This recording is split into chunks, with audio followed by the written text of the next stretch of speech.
사랑하는 성도 여러분, 한 주간 주 안에서 평안히 잘 지내셨는지요? 매주 날씨가 5월 달에 1년이 제일 좋은 날씨인데 비도 오고 또 날씨가 좋지 않았는데 어제부터 날씨가 참 좋게 변해서 정말 하나님을 마음껏 찬양할 수 있는 그런 귀한 시기이고 또 그런 날씨 또 마음이기도 합니다. 이런 좋은 날씨, 좋은 환경 가운데서 정말 딱 어울리는 성경이 있다면 여러분들 저희가 읽고 있는 시편이라고 말할 수 있습니다. 여러분 보셨다시피 시와 찬미와 신령한 노래로 서로 화답하라라고 하는 그 아름다운 찬송은 어떠한 경우에도 우리가 슬픔에 있고 외로움에 있고 지칠 때에라도 시와 찬미와 신령한 노래로 서로 화답하고 찬송하면서 우리 하나님께 찬송해야 될 신자의 의무이자 신자의 기쁨이라고 말할 수 있습니다. 여러분 지난 시간 6편을 통해서 저희들에게 큰 기쁨을 주셨다면 오늘은 16편을 통해서 하나님께서 귀한 기쁨을 주시길 바랍니다. 또 오늘은 성령 강림 주일이기도 합니다. 여러분 성령 강림 주일, 성령 하나님을 기념하고 또 성령 하나님을 말씀에서 찾아내야 되는 아주 중요한 어떤 그런 어떤 주일이기도 한데요. 사실 성령 하나님은 성경을 직접 쓰셨지만 성경 뒤에 꼼꼼히 숨어 계십니다. 그래서 저자인 것을 도무지 느끼지 못할 정도로 완벽하게 그리스도 뒤에 숨으셔서 그리스도만을 드러내시는 분이 바로 우리 주 성령 하나님인데요. 바로 오늘 말씀을 통해서 또 성령 하나님께서 귀한 은혜 주시리라 믿습니다. 여러분 오늘 말씀 이제 같이 보도록 하겠습니다. 여러분 오늘 시편 16편은 다윗이 지은 시로 이제 여러분 서문 16편 위에 보면 다윗의 믹담이라고 되어 있습니다.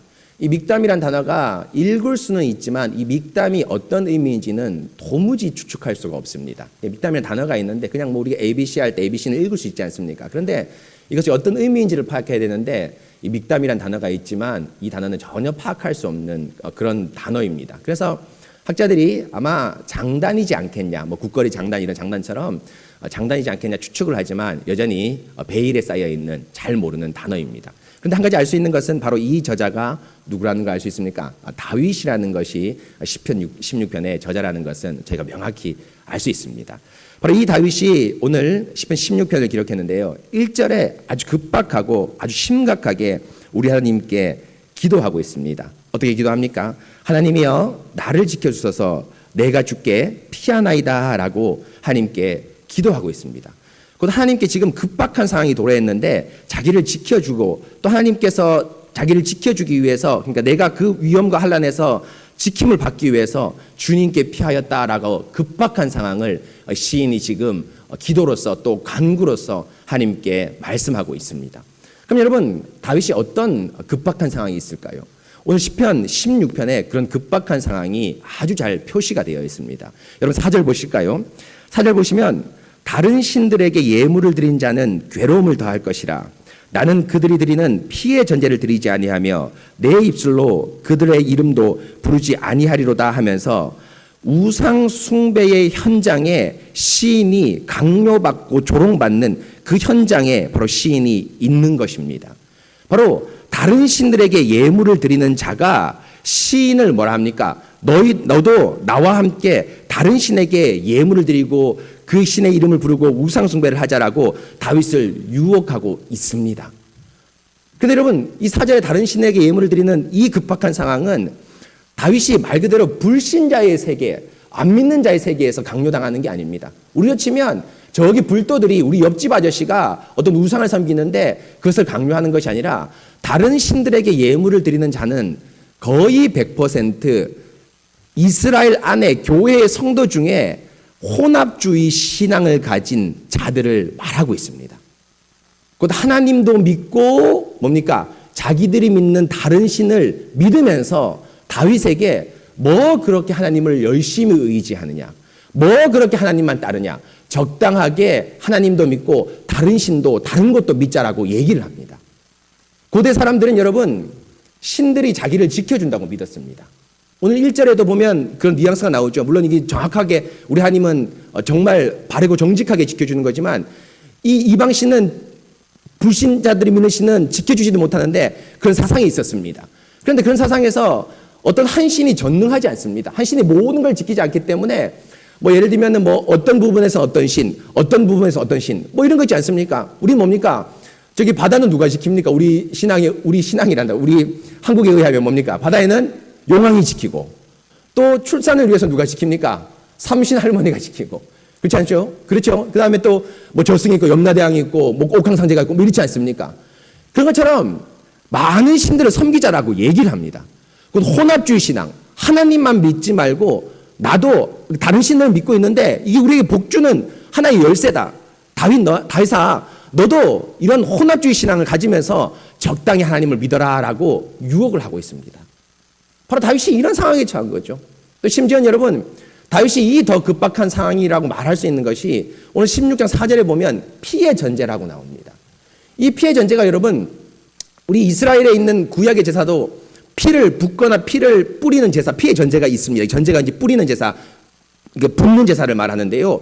그것이 있습니다. 그런데 여러분 16장 4절에 말하는 이 피의 전제는 그런 피의 전제가 말하는 것이 아니라 다른 신들에게, 이방의 신들에게 극도로 경배를 표시하는 인신 제사를 지금 말하고 있습니다. 곧 자식을 바쳐서 그 신을 소위 말하면 구슬리고 그 신을 꼬셔서 자기가 원하는 것을 얻는 것을 하자라고 지금 유혹을 하고 있습니다. 왕이면 이런 것을 큰 유혹을 받았습니다. 왜입니까?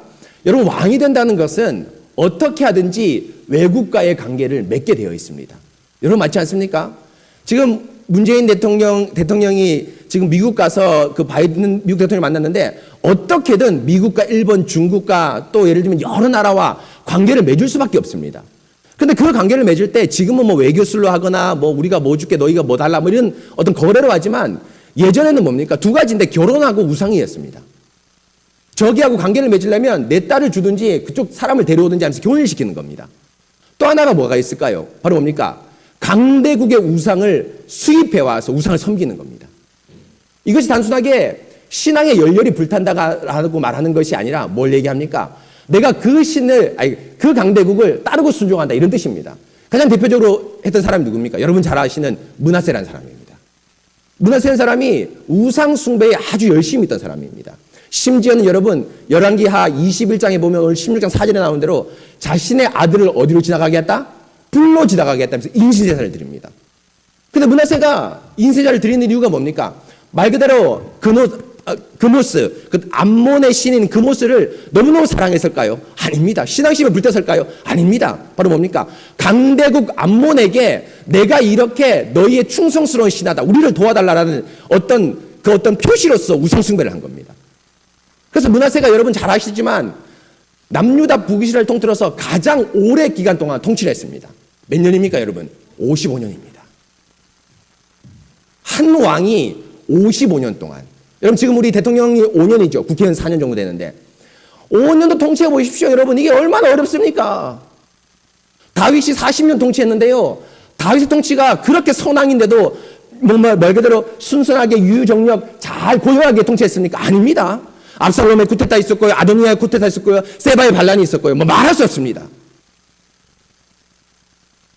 근데 므낫세가 55년 통치했습니다. 이것은 단순하게 그 사람이 어떤 소위 말 하나님을 잘 믿어서 통치했다는 이런 것이 아니라 므낫세는 한 가지 확실한 거 있습니다. 외교술이 아주 뛰어났습니다. 정치적 지도력이 아주 뛰어났습니다. 55년이 그것을 반증해 줍니다. 이야기를 해줍니다. 바로 다윗이 이런 유혹이 있었습니다. 네가 왕이지 않냐? 왕이면 나라를 잘 다스리고 백성들이 먹을 것 원하는데 그 먹을 것 주기 위해서 이스라엘 암몬하고 손도 좀 잡고 애굽하고 손도 잡고 바벨론하고 손도 잡아서 뭡니까? 그 우상을 좀 섬겨라. 그러면 바로 너희가 평안이 올 것이다. 나라가 부흥할 것이다. 이렇게 얘기하는 사람들이 다수가 있었을 것입니다. 바로 이런 유혹이 있었습니다. 그런데 다윗은 그렇게 하지 않겠다라고 오늘 말씀하면서 1절에 어떻게 합니까? 내가 죽게 피하고 주님께서 안전한 거처를 구하겠다라고 1절에서 고백하는 것이 바로 급박한 상황이라고 말할 수 있습니다. 그래서 성도 여러분, 여기서 오늘 말씀을 조금 한 걸음 더 들어가 보도록 하겠습니다. 바로 1절에서 이런 급박한 상황 가운데 다윗이 죽게 지켜주소서라고 하면서 주님께 피한다고 얘기를 했는데요. 여러분, 이 주님께 피한다는 것이 말 그대로 뭐랄까요? 자신의 개인의 경건, 심령의 어떤 기도하는 경건만을 얘기할까요? 내가 힘든 상황이 있으니까 기도해야 되겠다. 말씀 읽어야 되겠다. 라고 말할까요? 그렇지 않습니다.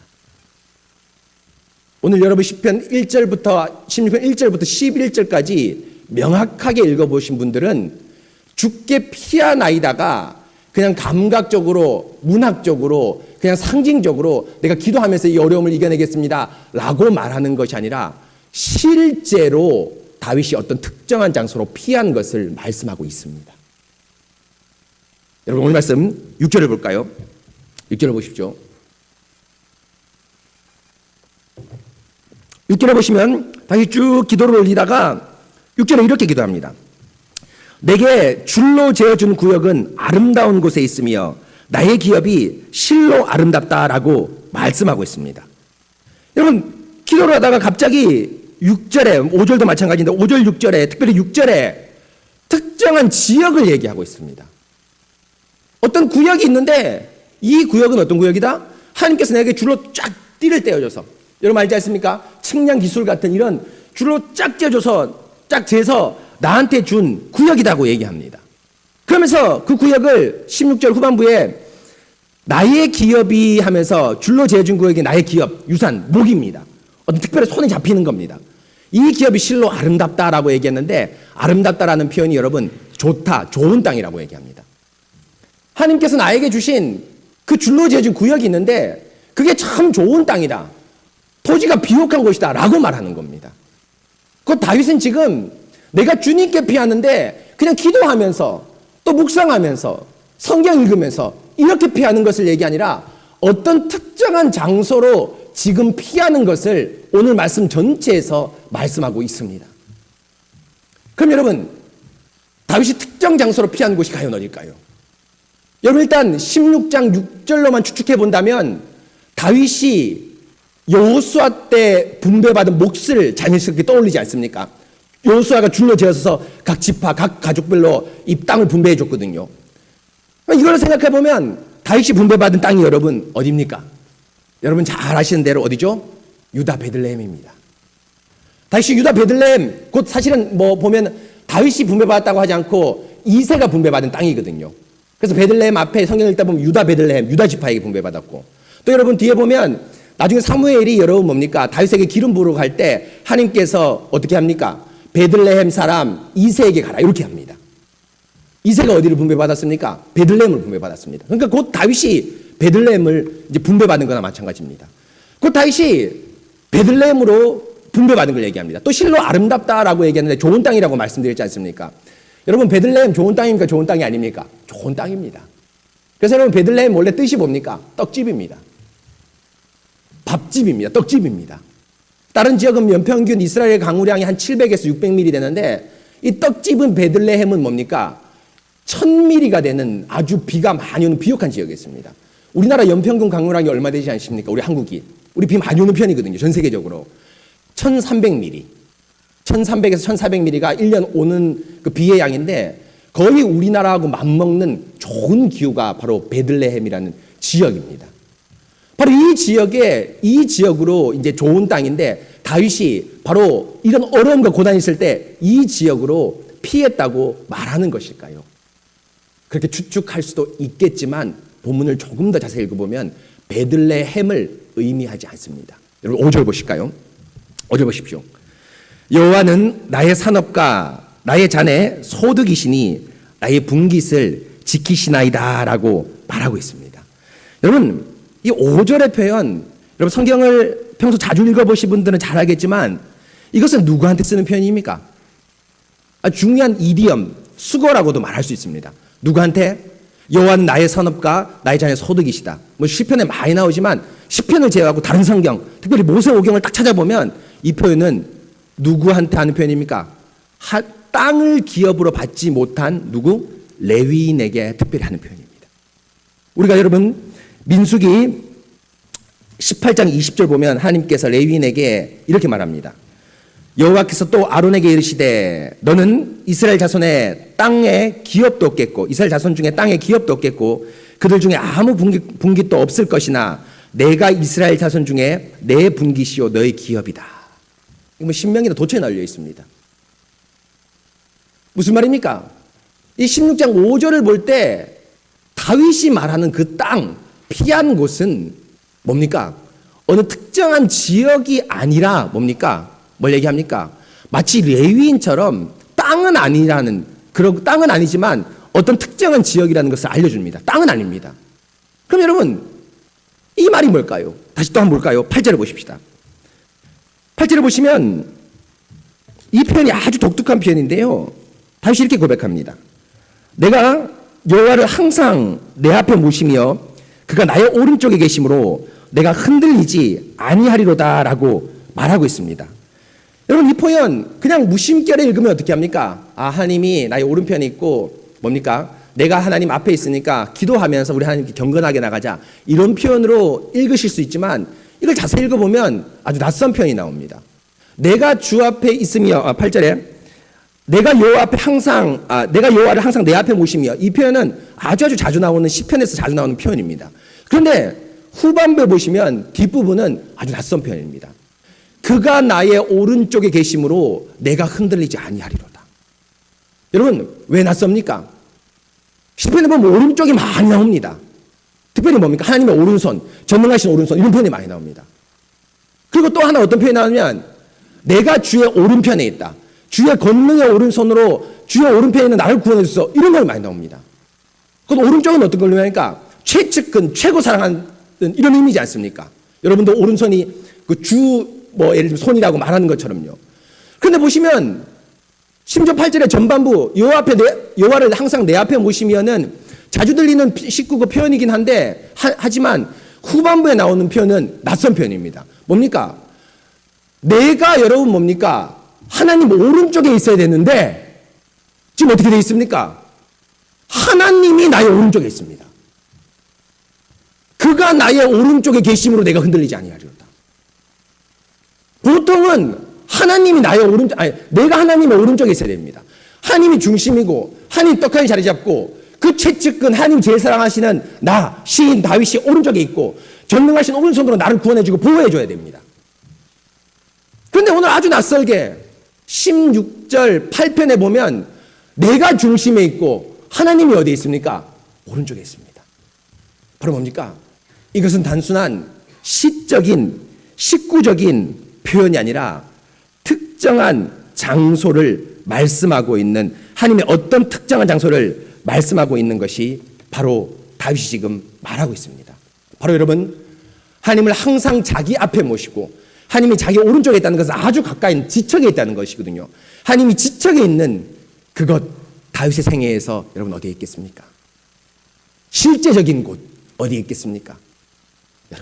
여러분 잘 아시는 대로 너무너무 유명한 것이죠. 뭡니까? 다윗의 장막 안에 있는 법궤를 의미합니다.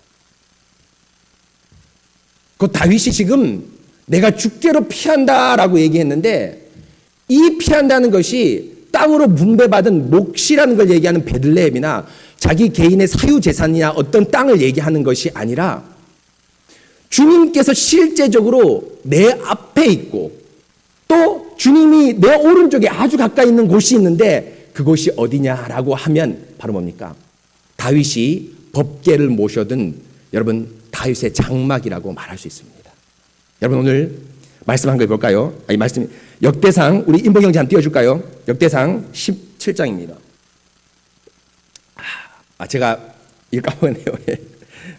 이거 나오지 않았네요. 제가 인봉 형제한테 보내주지 못했는데 역대상 여러분 한번 찾아보시는 김에 17장 16절 한번 보십시오. 역대상 17장 16절 보시면 이렇게 나옵니다. 이 역대상 17장은 사무엘하 7장 18절과 동일한 문맥인데요. 다윗이 어떻게 합니까? 이 나단 선지자에게 성전을 짓고 싶다라고 소원을 아뢰입니다.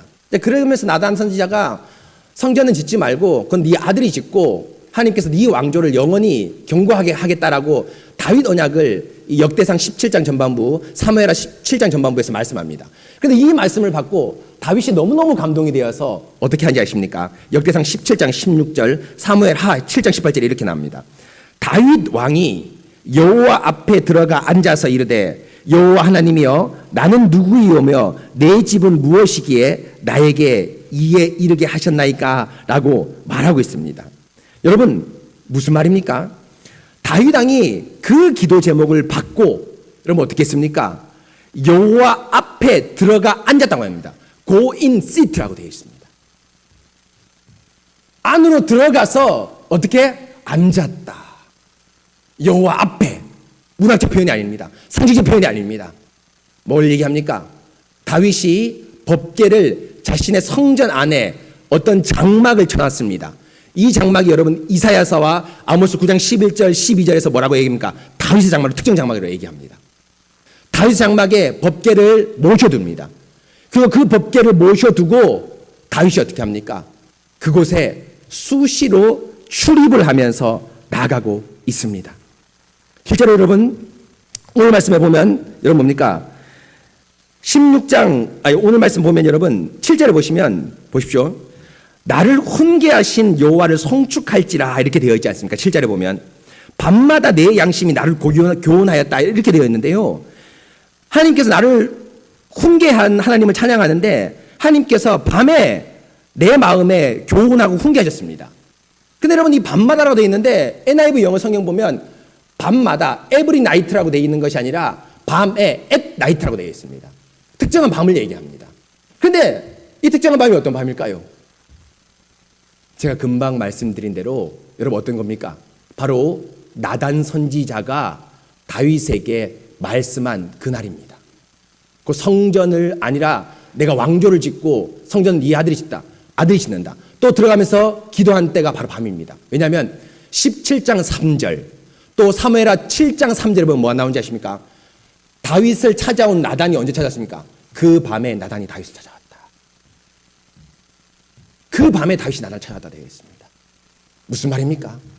바로 지금 시편 16편의 말씀이 의미하는 이 7절의 말씀이 의미하는 것은 물론 모든 날을 모든 밤을 의미할 수도 있겠지만 하나님께서 나뿐 아니라 밤마다 혹은 특정한 밤에 나를 훈계하시는데 어디에서 훈계하십니까? 바로 여호와 앞에서 나의 지척에 있는 여호와의 법궤 앞에서 나를 훈계한다라고 다윗이 말씀하고 있습니다.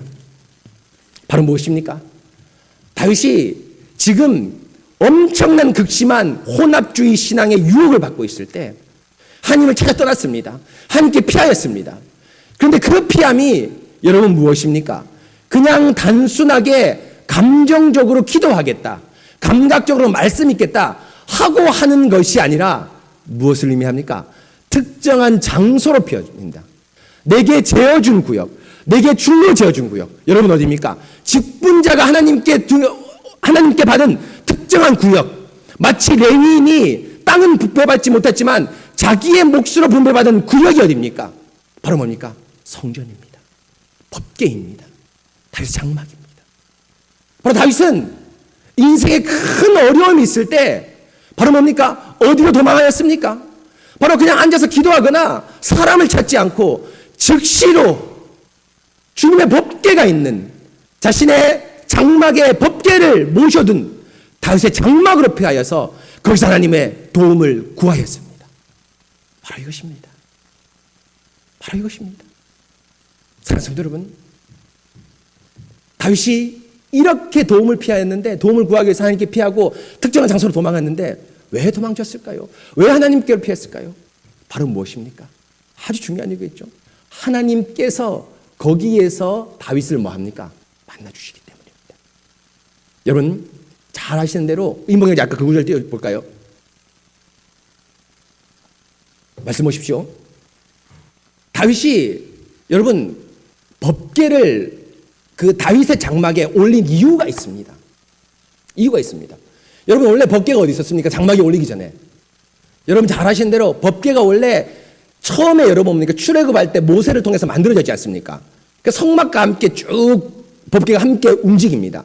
그러나 가나안 땅에 들어오자 정착한 곳이 뭡니까? 법궤가 안치된 것이 제일 먼저 모셔둔 것이 실로라는 지역입니다. 실로에 법궤와 성막이 있었습니다. 그런데 블레셋 전쟁이 막 일어났을 때 이스라엘 백성이 야 법궤를 가져와서 우리가 이기자라고 얘기합니다. 근데 법궤를 가져왔는데 어떻게 됩니까? 이스라엘 집니다. 법궤를 빼앗겼습니다.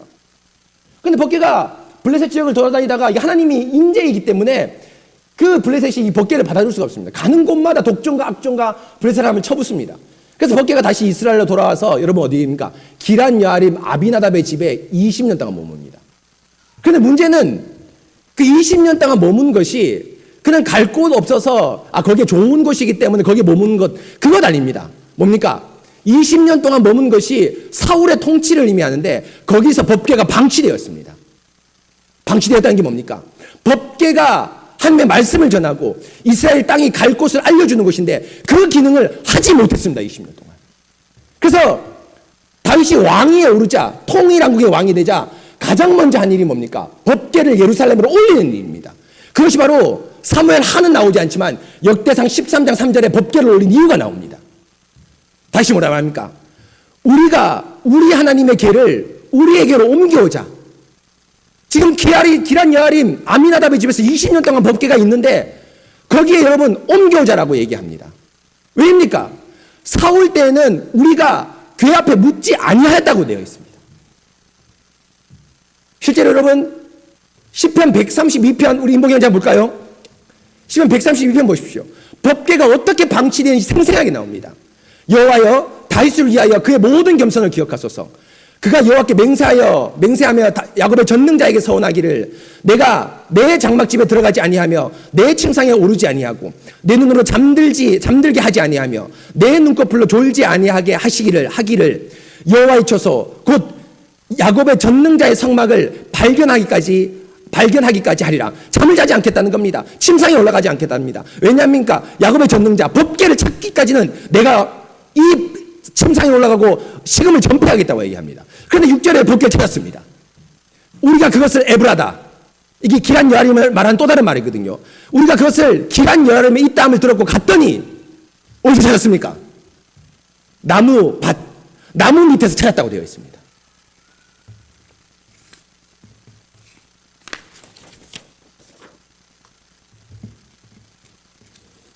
나무밭에서 찾았다고 되어 있습니다.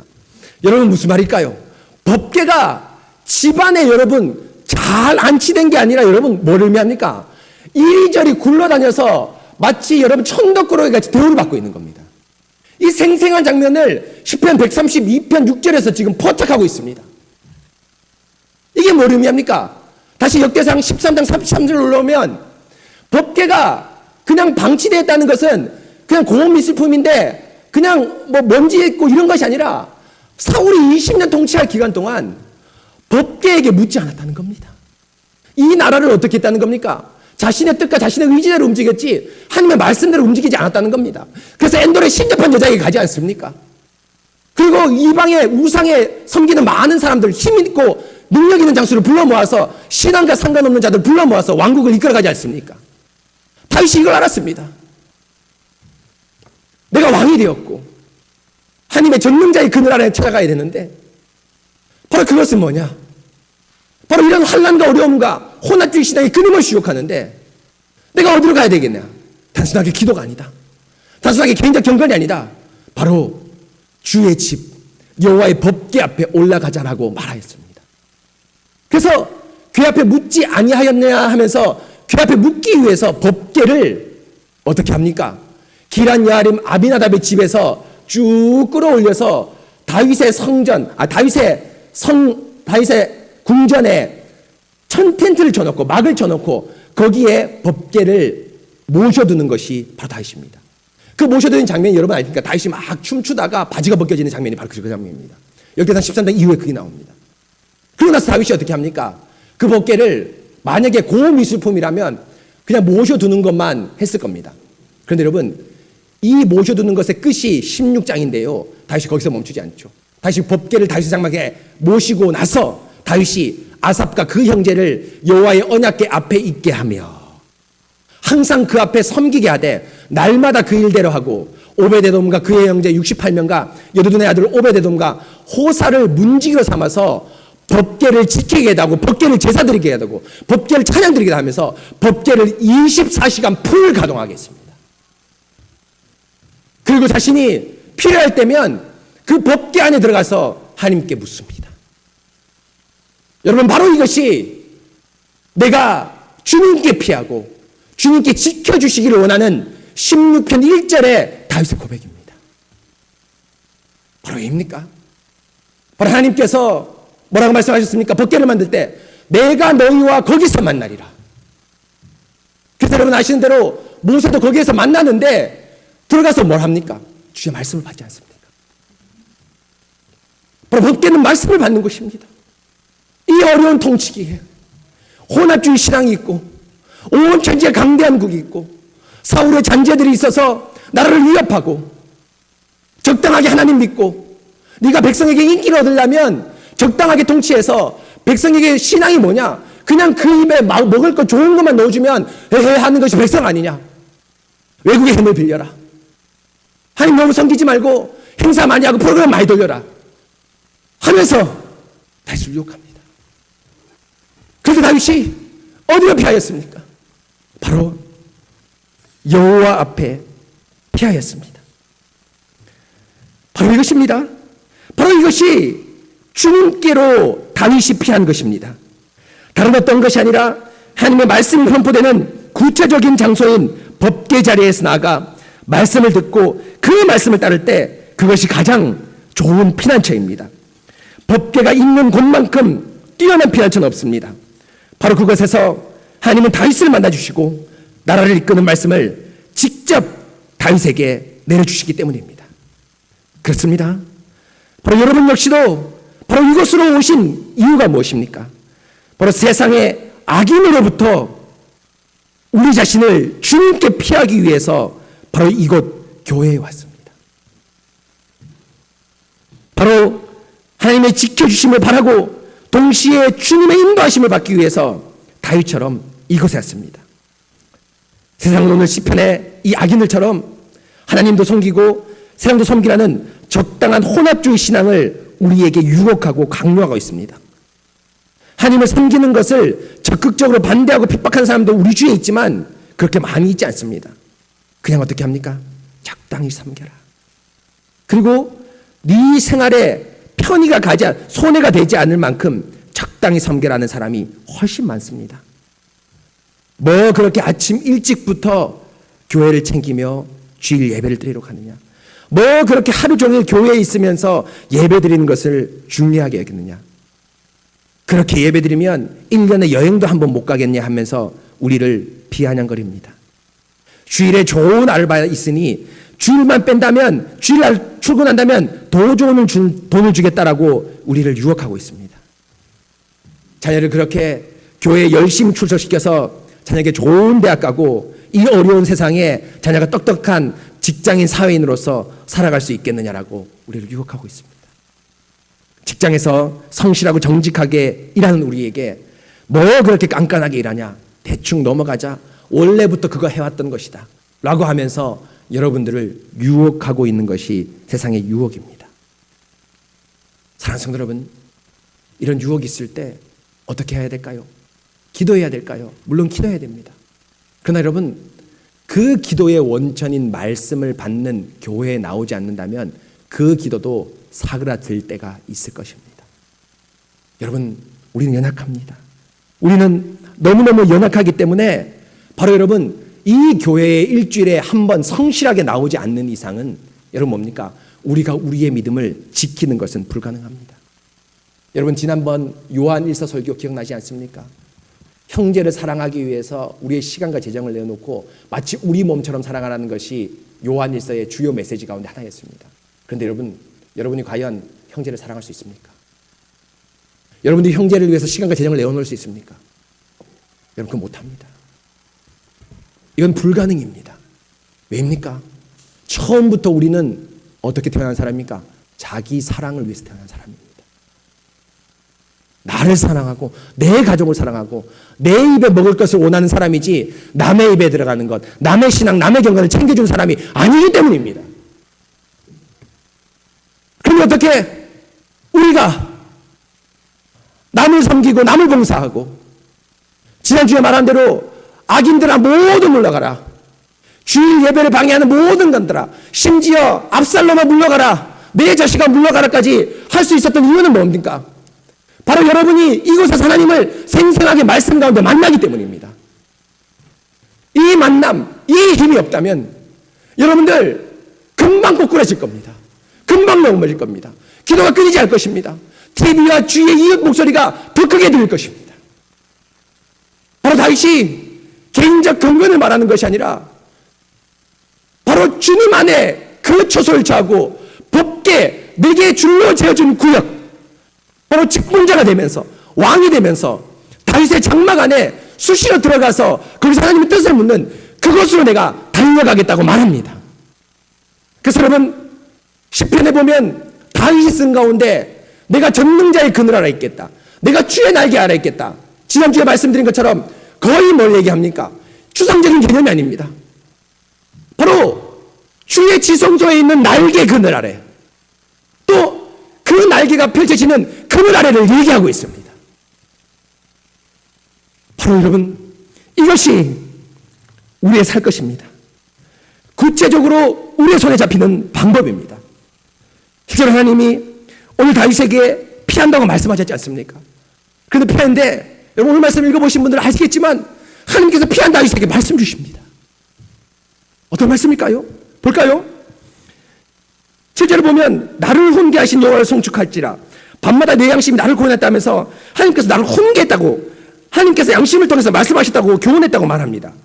그 말씀을 받고 8절에 보면 지금 법궤 앞에 있는 법궤, 또 내가 수시로 들어갈 수 있는 하나님 앞에서 내가 흔들리지 않겠다고 얘기합니다. 그러면서 그 말씀이 10절입니다. 하나님께서 법궤 앞에 주신 말씀입니다. 이는 주께서 내 영혼을 수월에 버리지 아니하시며 주의 거룩한 자를 멸망시키지 않으실 것임이라고 얘기합니다. 여러분 이 말씀 뭡니까? 여러분 사실 10편, 16편보다 이 말씀을 아는 더 유명한 게 있죠. 뭡니까? 베드로가 사도행전 2장 25절 26절에서 이 말씀을 인용합니다. 주의 거룩한 자로 썩음을 당치 않게 할 것이다 하면서 예수님의 부활을 이 말씀을 가지고 예언을 합니다. 성취했다고 말하죠. 여러분 구약에 부활에 대한 메시지가 나오지 않습니다. 거의 나오지 않습니다. 부활은 신약에서 알려진 계시라고도 말할 수 있습니다.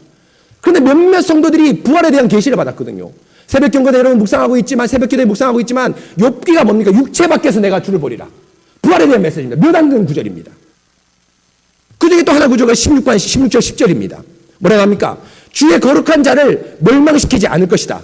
주의 신실한 자, 주를 따르는 자, 주의 성소에 들어간 자를 멸망시키지 않을 거라고 얘기했는데, 베드로가 이것을 바르게 주의했습니다. 바르게 주의했습니다. 멸망인데 이 멸망이 아니라 베드로가 뭐라 했습니까? 주의 거룩한 자를 사도행 찾아보십시오. 나중에 썩지 않게 하실 것입니다. 멸망이 죽지 않고 산다는 것이 아니라 뭐랍니까? 죽어도 뭡니까? 다시 살아난다. 곧 다윗이 이 말씀을 받았을 때 어떤 말씀을 받았습니까? 부활에 대한 말씀을 받았습니다. 다윗아, 너가 적들 앞에서, 심지어 적들이 수월 얘기하지 않습니까? 오늘 16절 10절 수월 얘기하지 않습니까? 죽임을 당할 수도 있다.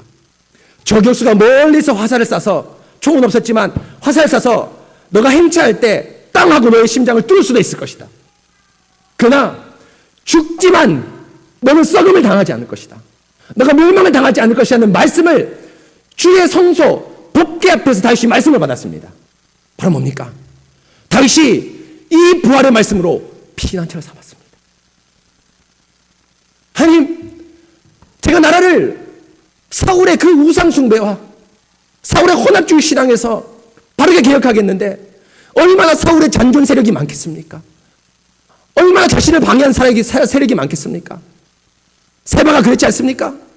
바로 오늘 다윗의 나라에서 베냐민 지파로 나라를 돌렸다라고 말하지 않습니까? 얼마나 잔존 세력이 많겠습니까? 그 잔존 세력이 나를 죽일 수도 있습니다.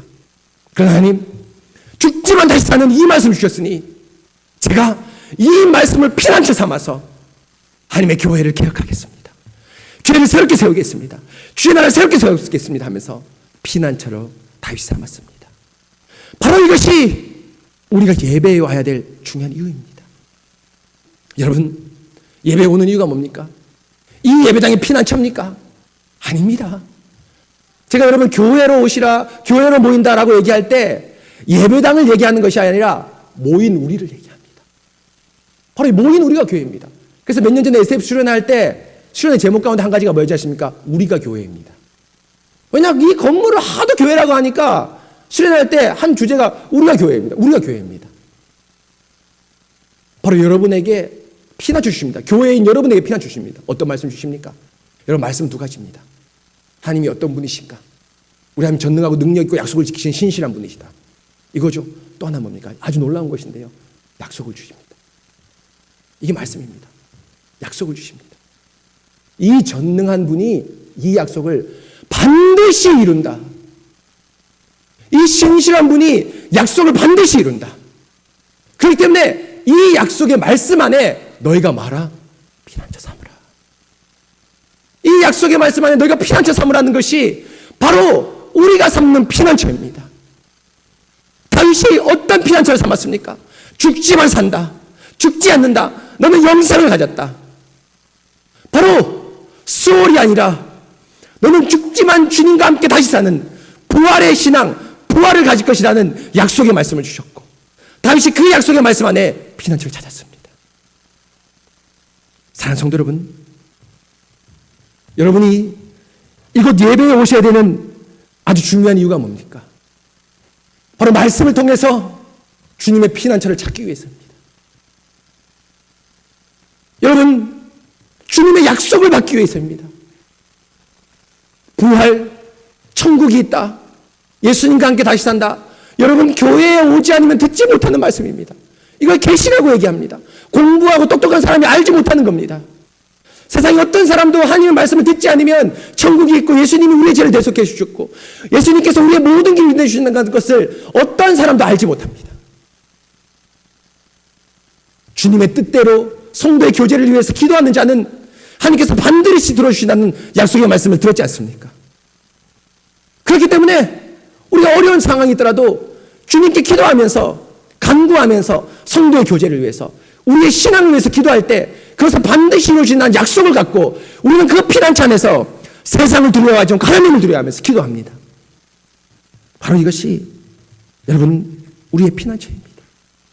바로 약속의 말씀을 피난처 삼아야 되는 중요한 이유입니다. 사랑하는 성도 여러분 주일 예배 성실하게 잘 오시고 있습니다. 그런데 여러분 이 성실하게 오셔서 이 예배 가운데 약속의 말씀으로 여러분 피난처 삼으시기 바랍니다. 그리고 한 걸음 더 나가서 주일 말씀뿐 아니라 여러분 뭡니까? 여러 기도 모임 자리, 주중에 말씀을 배울 수 있는 자리에 나오셔서 말씀을 배우시고 기도하시기 바랍니다. 왜입니까? 수시로 나오고 기도할 때 여러분 뭡니까? 우리의 진정한 피난처가 무엇인지 알게 됩니다. 교회에 자꾸 오다 보면 뭡니까? 이게 우리 집이 됩니다. 주의 집에 올라가자 할 때에 내 마음이 기뻤다. 왜입니까? 자기의 집은 분명히 저기 변방 베냐민, 변방 에브라임인데 뭡니까? 예루살렘에 올라가는 게 어떤 거라고 얘기합니까? 내 집, 주님의 집이다. 내 발이 주의 성에 발을 디뎠을 때 예루살렘아 하면서 얼마나 감격적으로 시편 122편이 주의 집에 들어온 감격을 노래합니까? 여러분 마치 뭐하고 똑같습니까? 여러분들 명절 때 고향 가지 않습니까? 저도 명절 때 차를 쭉 타고 저희 모친이 계시는 울산에 가거나 또 저희 우리 장모님이 계신 포항에 갈 때는 그 포항이란 편말 또 뭡니까? 울산의 편말을 할 때 마음이 푸근해집니다. 제가 울산을 떠난 지 고등학교 때 떠났는데 대학교 다니면서 떠났는데 딴 지역에 산 때가 훨씬 많습니다. 그런데 그것이 편안합니다. 그러니까 우리 어머니가 계시고 또 우리 한별이 은솔이 우리 아내와 저를 사랑하는 장인 장모님이 계시기 때문이었습니다. 바로 여기가 우리 집입니다. 여기서 맛있는 밥을 먹을 수 있습니다. 여기서 우리 하나님께 기도할 수 있습니다. 또 하나님께서 약속의 말씀을 주십니다. 그럴 때 여러분 참으로 주님께서 우리에게 귀한 약속의 말씀을 주십니다. 또 여러분 시편 16편 3절에 보시면 이 교회 안에 올 때 너무너무 귀한 것도 있죠. 땅에 있는 성도들은 존귀한 자들이니 나의 모든 즐거움이 그에게도다.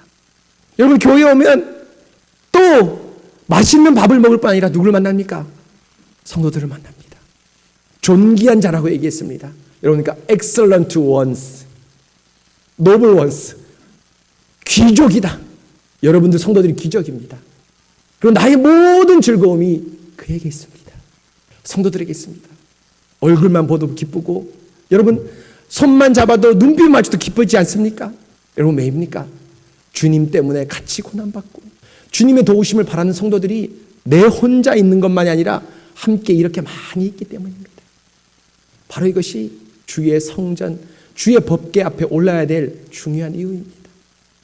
사랑하는 성도 여러분, 진정으로 우리의 피난처인 이곳 예배, 주의 말씀이 있는 곳에 여러분 항상 거하시기 바랍니다.